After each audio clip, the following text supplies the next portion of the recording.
mulai memasuki ke halaman.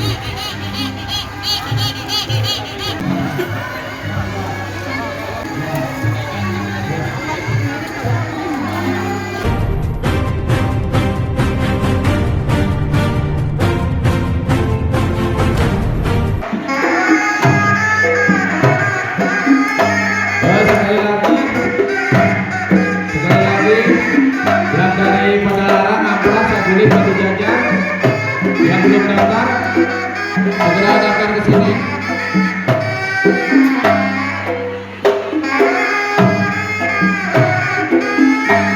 Dari Kecamatan Padalarang, Saguling, Amplas, Batu Jajar.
Hari ini kami juga sangat berbangga karena apa?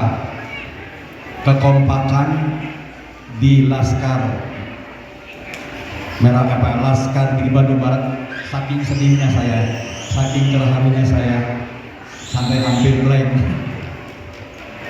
Jadi Laki Bandung Barat ini berjuang cukup bersemangat, militan. Hanya hari ini tidak bisa menghadirkan semua tuh. Ini adalah hanya bagian dari pengurus intinya saja yang ada di desa dan kecamatan. Ada perjalanan dalam perjuangan ini. Kami dalam bakti sosial ini memang sudah merencanakan ingin membahagiakan anak yatim dan duafa. Kami sudah mempersiapkan semuanya tuh. Hanya di ujung ada yang tidak konsisten, sehingga kami hari ini supaya diketahui semua belum bisa melengkapi seutuhnya. Yang tadinya ada dana untuk pajak dan transport yang sudah ada potensinya, tiba-tiba entah apa yang terjadi tidak masuk, sehingga kami tadi agak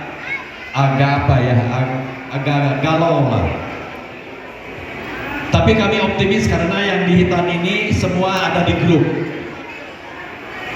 Kami akan berjuang walaupun nanti sudah dihitan, ada rezeki akan kami distribusikan. Insya Allah. Tapi kami ingin menyempurnakan ini dari sisi rasa dulu, betul. Kemudian perlu diketahui, memang benar Laskar Anti Korupsi Indonesia Kabupaten Bandung Barat cukup dinamis di Bandung Barat dulu.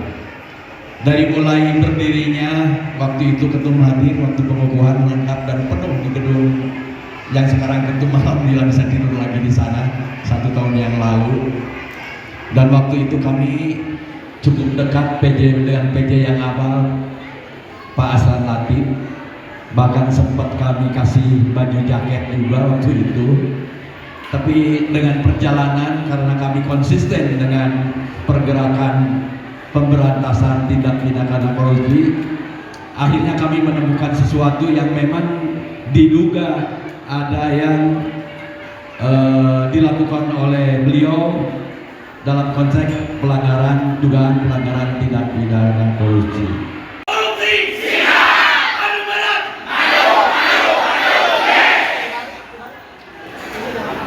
Kebenaran dan menghancurkan kebatilan. Bapak-bapak, ibu-ibu yang saya hormati, tentu ada pertanyaan. Cuma takut kadang-kadang mungkin bertanya, terutama para pejabat yang takut bertanya karena jawabannya sangat menyakitkan. Kalau kita bertanya, kenapa orang melakukan korupsi? Kenapa hari ini pelaku korupsi ditangkap, besoknya di sana juga melakukan hal yang sama? Tidak ada sekali, tidak ada yang namanya takut, tidak ada namanya dia tidak mau ingin berhenti dan ingin sadar. Pertanyaan itu sekali, kenapa para pelaku ini tidak jerat untuk melakukan korupsi? Kenapa budaya korupsi itu terus berjalan di Indonesia? Teori-teori sudah mengatakan bahwa korupsi itu terjadi karena kebiasaan, karena kewenangan dan pada kekuasaan. Ya, teorinya seperti itu. Itu teorinya. Tapi yang jelas dari pengalaman saya sebagai pemimpin yang fokus kepada pemberantasan korupsi, bukan hanya kesempatan, kewenangan dan kebiasaan, tapi ada beberapa hal menurut pengalaman saya sebagai aktivis pemberantasan korupsi. Yang pertama, pelaku korupsi itu karena tidak pernah mensyukuri nikmat Tuhan. Kalau dia mensyukuri nikmat Tuhan, tidak mesti dia melakukan korupsi. Kenapa? Dia sudah bilang, oh alhamdulillah, kalau pejabatnya sekarang jadi pejabat, saya sudah diberi mobil, saya diberi gaji, saya dikasih internship, saya dilayani semua pakai uang negara. Apalagi Anda mau korupsi? Karena mereka tidak pernah mensyukuri nikmat Tuhan. Yang kedua, apa? Pelaku korupsi itu kenapa? Karena dia rakus. Rakus itu kalau bahasa kita itu tamak, Pak. Dia sudah apa segala-galanya sudah ada.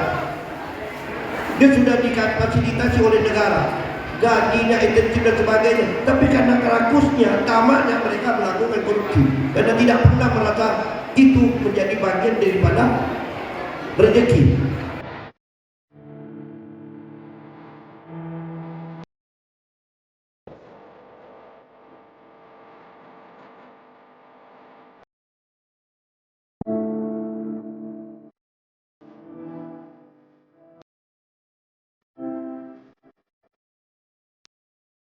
Jadi yang gini, yang pertama, kita kan sebentar lagi ini akan memasuki pemerintahan yang baru.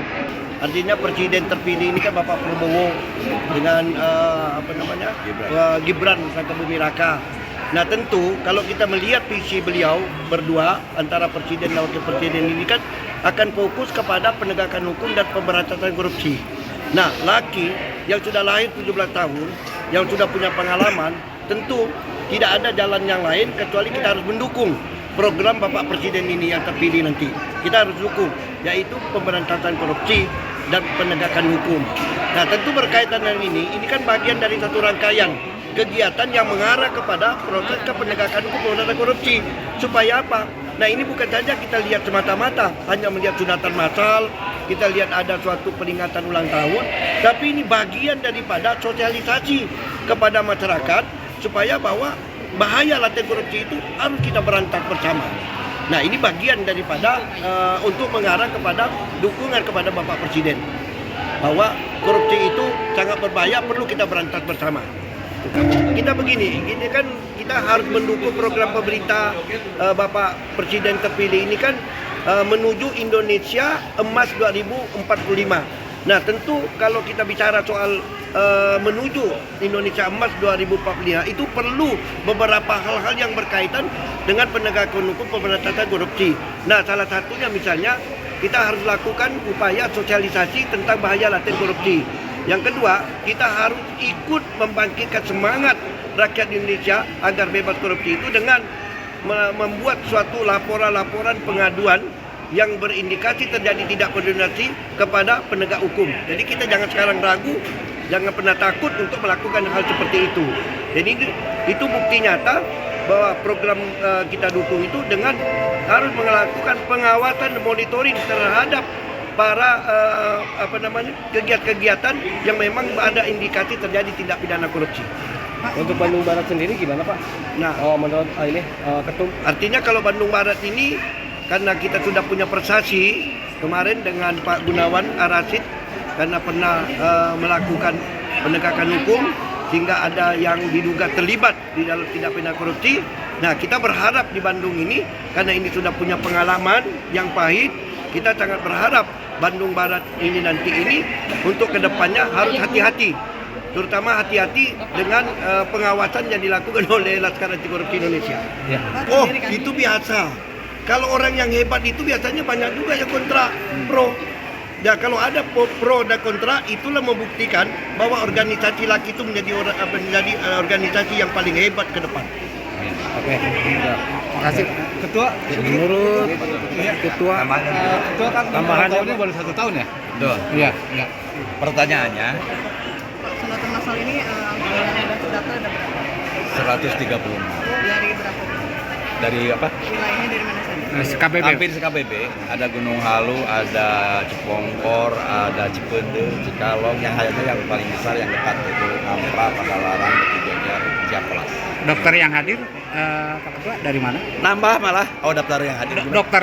Oh, ini kebetulan ada kerjasama dengan Dinkes. Karena kami kan tidak punya kemampuan untuk itu. Karena ini sifatnya bakti sosial, ya tentu memanfaatkan itulah. Berapa orang? Berapa orang yang disunat? Berapa orang dokter? Dokternya 10. Dari mana aja Pak? Dari Dinkes kelihatannya ada yang dari rumah sakit, ada yang dari puskesmas. Tapi yang jelas mereka profesional. Bahkan yang paling tidak meragukan ketika ada masalah nanti setelah dihitan silakan datang ke rumah sakit terdekat, rumah sakit umum daerah. Jadi intinya Anggarannya sendiri itu ada terkait anggarannya sendiri seperti apa? anggaran kita banyak donasi juga, cuman hanya kebetulan ekspektasi kami kan ingin membuat puas ya. Jujur saya baju aja dengan sarung itu dari Waldimor, kemudian juga tumpengnya bagus gitu kan. Hanya tadi kami tuh ada rencana untuk memberi uang panyecep ya sama transport karena ada yang jauh tadi seperti ada yang dari Raja Mandala, saya sampai nangis. Dia janda, dia ingin dihitan, dia tidak punya uang di sini juga sampai ini. Pak, terkait peran pemerintah sendiri seperti apa? Kadang bahagia, kadang ambek gitulah. Justru hari ini saya lebih besar marahnya hari ini. Karena apa? Itu yang tadi orang Raja Mandala aja dia tidak punya uang kesini sengaja. Dan saya juga dibuka di forum karena kita punya grup yang di Hitan ya, bahwa kita lagi berusaha. Sampai hari ini sebenarnya kami masih ada beban. Pertama yang masalah uang pajak lah, karena kami janji dengan uang transport dan kami punya grup. Yang kedua sebetulnya ada barang yang belum dibayar walaupun sudah diserahkan ke mereka dan itu nilainya cukup signifikan. Tapi Allah Maha tahu mudah-mudahan ini jadi solusi. Mungkin tidak ada peran pemerintah sama sekali dalam Ada ya Dari diantaranya dinas kesehatan. apa tuh Dari dinas makan ada, terus dokter juga ada, hanya ada yang kurang sempurna lah. Nah ini mah ibadah, walaupun saya marah, tapi marah karena untuk akhirat lah. Mudah-mudahan jadi kiparat mereka kan. Tapi sayang endingnya gitu lah. Hari ini saya juga cukup kecewa juga sebetulnya. Walaupun ada kontribusinya, ada juga besar. Ada satu lah, tapi itu pun nggak perlu diucapkan. Iya, iya. Hanya satu orang, bukan satu pasangan lagi. Iya, satu orang. Dan itu juga mereka tidak Pribadi, tidak ini. berharap komitmen apa-apa. Ya saya menyumbang. Ada, walaupun ada nih kontribusinya besar nih dari Pemda, tapi ada kecewa karena tidak happy ending. Terutama untuk masyarakat yang memang butuh merasakan. Saya nangis tadi orang Raja Mandala, dia nggak bawa uang janda, sampai saya nyari dari isi Kenola Ilmu Karunia dikasih tadi betul ya yang dari Raja Mandala. Nah ini harus menjadi perhatian lah. Ini kita beramal, walaupun saya orangnya keras ya, tapi kan ini dalam rangka mendorong. Potensi itu ada, tapi dia juga tidak mau spekulasi untuk dana talang. Ini kan ironis.